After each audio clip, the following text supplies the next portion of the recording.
Imagine your father spends 40 years working toward one number, $1 million. He watches his 401k balance. He skips vacations. He tells himself he'll travel later. He tells himself he'll enjoy life later. Because one day, when that account reaches $1 million, he believes he'll finally be safe. That's the number everyone seems to talk about, $1 million. The retirement finish line. But there's a problem. Your father could reach that number and still discover that he doesn't actually know how much he can afford to spend. And that's where the $1 million retirement lie begins. Because $1 million sounds like freedom. But retirement doesn't care how impressive your account balance looks. It cares about how much money has to leave that account every month and how long that money has to survive. I remember hearing older family members talk about retirement as if there were a secret number everyone needed to reach. My uncle used to think that if he could get his retirement savings to a certain amount, everything would automatically work out. He wasn't irresponsible. He worked, he saved, he invested. He did many of the things people tell you to do, but he was focused on the size of the pile, not the life that pile had to finance. And that's an important distinction, because $1 million isn't income, it's an asset. The moment you retire, that distinction becomes very real.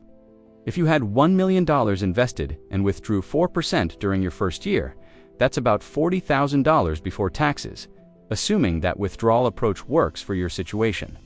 Suddenly, the giant number doesn't feel quite as giant. $40,000 a year, about $3,333 a month before taxes. And now imagine that you're paying for housing, food, insurance, transportation, healthcare, and the thousands of small expenses nobody thinks about when they're sitting at a kitchen table imagining retirement. This is why the question isn't really, is $1 million enough to retire? The real question is much harder. Enough for what? And for how long? Because a 65-year-old with a paid-off house and modest expenses is living a completely different financial life from a 62-year-old with a mortgage, expensive healthcare needs, and a habit of spending $70,000 a year. Same $1 million. Completely different retirement. And that's the part most retirement conversations leave out. The number sounds precise. Your life isn't. Fidelity's current retirement guidance makes essentially this point. $1 million can be a significant milestone, but whether it's enough depends on expenses, lifestyle, retirement age, health, and how long the money needs to last. So maybe the problem isn't that $1 million is too little. Maybe the problem is that we've been asking the wrong question. And once you see what that question really is, the entire way you look at retirement changes. Because there's another number sitting behind that $1 million, and almost nobody talks about it. That number is your annual spending. Think about that for a moment. If someone tells you they have $1 million saved, you still don't know whether they're financially ready to retire. You need another number. How much do they need every year? Imagine two brothers. Let's call them Mike and Daniel. Both reach retirement with exactly $1 million. Mike owns his home outright. His car is paid off. He doesn't travel much. His lifestyle costs around $45,000 a year. Daniel still has a mortgage. He wants to travel. His property taxes are higher. His insurance costs more. His lifestyle requires closer to $75,000 a year. Same savings, same retirement age, same stock market. Two completely different outcomes. That's why a retirement target can't simply be copied from somebody else's life. And there's another trap, inflation. Your father might say, I can live comfortably on $50,000 a year, but retirement could last 20 or 30 years. The question isn't whether $50,000 feels comfortable today. It's what that lifestyle costs years from now. And then there's healthcare. This is where many retirement plans become surprisingly fragile. People often imagine retirement as the moment their expenses finally fall. No more commuting, no more work clothes, no more lunch near the office. But some expenses don't disappear. Some become more important. Healthcare is one of them, and retirement can last much longer than people emotionally imagine. You might stop working at 65 and still need your money for another 25 or 30 years. That changes everything.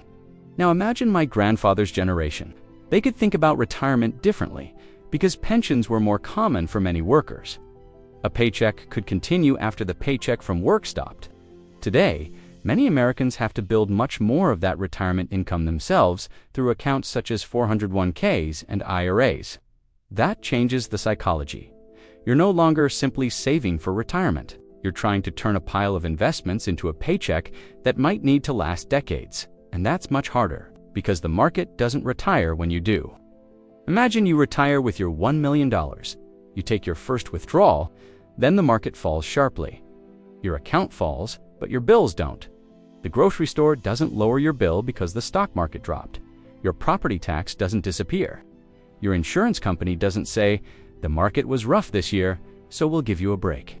You still need money, so you sell investments while they're down. And suddenly, the problem isn't simply how much you saved, it's when you started taking money out. This is one reason retirement planning has to consider sequence of returns risk. A bad market early in retirement can have a much larger effect than a bad market later, especially if you're simultaneously withdrawing money. And now we arrive at the uncomfortable part. The $1 million target makes people feel like the hard work is over. But reaching $1 million isn't the finish line. It's the moment your strategy has to change. During your working years, the question is mostly, how do I build this? During retirement, the question becomes, how do I make this last? Those are two completely different problems. And there's one more assumption that can make the $1 million number even more dangerous. The belief that Social Security will fill whatever gap is left. This is where the retirement story gets much bigger, because many Americans don't actually expect their savings to do all the work. They expect Social Security to help carry them, and it can. But Social Security was never designed to make every retirement identical. Your benefit depends on your earnings history and the age at which you claim. And the future of the program itself is facing a long-term financing problem. That means retirement planning becomes dangerous when one income source is expected to rescue everything else. Think back to your father. He reaches $1 million. He looks at the number and thinks, "I'm done." But what if his expenses are higher than expected? What if he retires earlier than planned? What if the market falls during his first few years? What if healthcare costs more? What if he lives into his 90s? What if Social Security changes? None of these things has to happen for the plan to be fragile. The problem is, depending on everything going right. That's the real retirement lie. Not that $1 million is worthless. It's that one number can somehow tell you whether you're safe. It can't. A better way to think about retirement is to start with the life you want. How much does that life cost? Which expenses are essential? Which ones are flexible? How much income will Social Security provide? How much can your investments reasonably contribute? How long might the money need to last? And what happens if the first few years of retirement don't look anything like the average year? Those questions are much less exciting than saying, "I need $1 million," but they're much more useful. And there's actually something encouraging about this, because once you stop worshiping the $1 million number, you realize you don't necessarily need someone else's retirement number. You need your number. For one person, $700,000 could be workable. For another, $1 million might be uncomfortable. For someone else, $2 million might still require careful planning. The number isn't the plan. The plan is what turns the number into income. So if you're still working, don't stare at your retirement account and ask only, "Am I going to hit $1 million?" Ask, "What will my life cost when my paycheck stops?" And if you're already close to retirement, don't panic because you haven't reached some internet-generated magic number. Start with your actual expenses, your guaranteed income, your savings, your debt, your housing situation, your health, your expected retirement age. Then stress test the plan. What happens if the market drops? What happens if you live longer? What happens if inflation stays uncomfortable? What happens if you need more health care than expected? The strongest retirement plan isn't the one that looks perfect on paper. It's the one that can survive being wrong. And maybe that's what makes the $1 million number so dangerous. It gives people the feeling that retirement is a destination. But retirement isn't a number. It's a cash flow problem that can last decades. So go back to that father sitting at the kitchen table. He finally reaches $1 million. For a moment, he feels like he made it. And maybe he did accomplish something incredible. But the next question is the one that actually matters. Not, did I save $1 million? But can this money support the life I want for as long as I might need it? Because that's the difference between having $1 million and actually being able to retire. And if there's one thing you should remember, it's this. Don't build your retirement around a number that sounds impressive. Build it around a life you can actually afford. If you want more documentaries about the money decisions shaping America's future, subscribe to MSBT Finance.